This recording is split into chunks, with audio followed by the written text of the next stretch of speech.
Shout out, hello! Hello. Hi! Ano po pangalan? Hi, Miss Laila. My name is Bernadette. Taga saan po si Bernadette? Taga Santa Mesa po. Oh, alam mo ba, magka-audio kayo ni Doc Camille Garcia, kaya napatingin ako, tiningnan ko, baka si Doc Camille to, chinacharot ako Pero hindi, iba. Okay, Bernadette, hindi ka Opo. naman Bernadette ngayon. Hindi po. Okay, so Hindi GV po. tayo ngayon. Good mood tayo kasi. I'm actually a stroke survivor. Wow! Same tayo! But this is my 4th time. Oh my gosh! And I'm paralyzed from the waist down. And I suffered from pneumothorax. Kaya medyo hirap po ako magsalita. I see. Okay. How are you dealing with these challenges physically? Physically, mahirap po. Mahirap po talaga. I'm bedbound. I try to get up every day. Pero hindi pa rin ako makalakad. Hindi pa rin ako makatayo na straight. Mm-hmm. But, yun po. At saka, every day, ang sandigan ko lang po talaga is si Lord. Yun lang po talaga.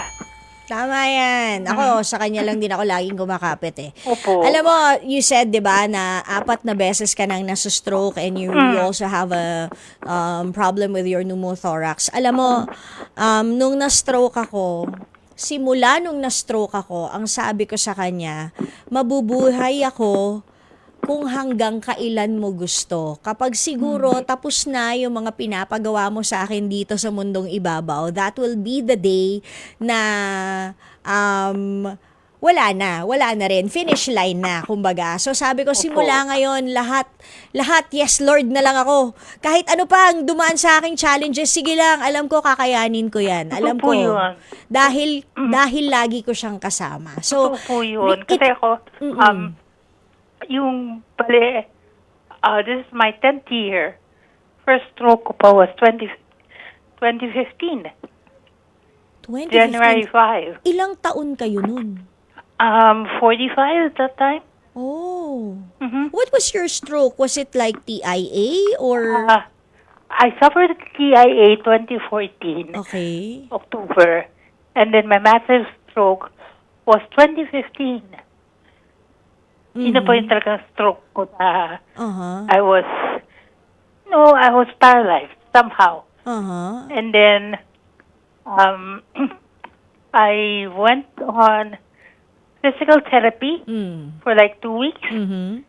And after that, nag-work pa rin po ako, pero puro work from home. Mm. And then I suffered another stroke. And then, last November 2 of 2023, that's when I suffered my 4th stroke. Pandemic pa. Hindi po, 2023. Oo, kasi 'di ba? Kailan ba natapos ang pandemic? 'Di ba?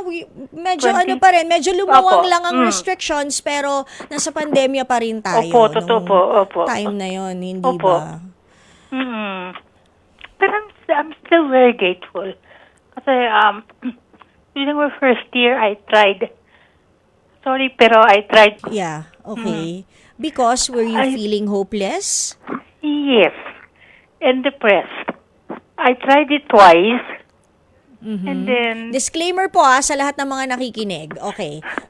and then, yun nga. And then, I was so depressed. I was so down. Mhm. And then after that, sabi ko, ay Lord, mukhang ayaw mo pa ata. Ayaw mo pa ako makasama. Mhm. So, after that attempt twice, I made up my mind na ayoko na. Hindi na ako gagawa ng ganun. Mhm. Mhm. It's a good thing na naagapan, napigilan, hindi ba? Otherwise, di tayo nag-uusap ngayon, hindi mo na i-share yung mga challenges na overcome mo sa mga nakikinig tsaka sa mga nanonood ngayon. And clearly, God did have plans for you. That's why Yes. He didn't Opo. allow it to happen. Yes. And the mere fact that you're still alive and breathing and talking to me and a lot of people are listening and watching you right now is because God is not yet done with you. Yes, that's true. 'Di ba? Opo. So yun ang lagi nating iisipin. Ba't mabuhay pa tayo? Because God is not yet done with us, 'di ba? Yes, opo. Because we still have a purpose here on earth. We might become blessings to others. We might be people who would, kahit papano, magbigay ng spark sa kanilang buhay, hindi ba? So, lahat po tayo may kanya-kanyang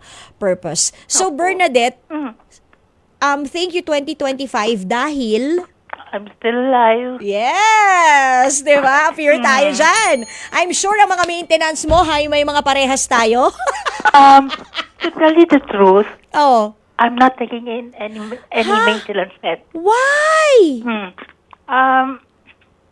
Well, aside from financially, well, when I was taking in metformin Uh-huh. for my diabetes, Uh-huh. it didn't make me feel well. Oh, baka hindi hiyang. Pero, have you gone to the doctor? Nagpa-check up ka na? Is it okay with them that you don't have maintenance? Kasi baka mamaya a fifth one would be coming eh. Syempre, ayaw natin yun. Opo. Tell you what, gusto mo i-link kita with DSWD kung medyo finances ang problema because meron naman tayong AIX or assistance to individuals in crisis situations. More or less every 3 months they give out 10,000 to people na yun nga katulad ng mga pinagdadaanan mo ngayon na financially challenged. So let me just let this holiday season pass. I'll link you to DSWD. Please leave your number to Michael para ma-assist ka namin. Okay? Opo, thank you po. Thank you so much. Oo, 'di ba? So thank you din. Na tumawag ka. 'Di ba? Sabi nga natin nothing really happens by chance and this is not really by chance that you called me. 'Di ba? Okay, sige. Thank you Bernadette. Happy New Year sa iyo. Happy New Year din po. Bukod sa 500 na bibigay namin sa iyo. Thank you. Yay! Okay, may gusto ka bang i-shout out? Siguro ko po yung daughters ko. And, yung hipag ko, tsaka yung hipag ko po kasi madalas kong kasama, nagsisimidin sa akin. Tsaka yung mga pamangkin ko po. Ayan. Mhm. Okay. Thank you, Bernadette. Thank you. God bless Thank you, you. I'll God pray bless. for you. Thank you po. Bye-bye. Happy Bye-bye. New Year. Mga kapatid, dito tayo sa totoo. O, yan yun yung boses. Pagbigyan nyo na, minsan lang naman yan. Siyempre, dito tayo sa True FM, hindi ba? Like, share, subscribe, follow ang ating mga social media accounts, ha? At True Network PH. Yun lang ang keyword na hahanapin nyo. TrueNetwork PH. O, like, share, follow, subscribe para bongga talagang level sa atin. Sa FB, sa IG, sa X na dating Twitter, sa YouTube and TikTok, pati na rin sa mga podcast.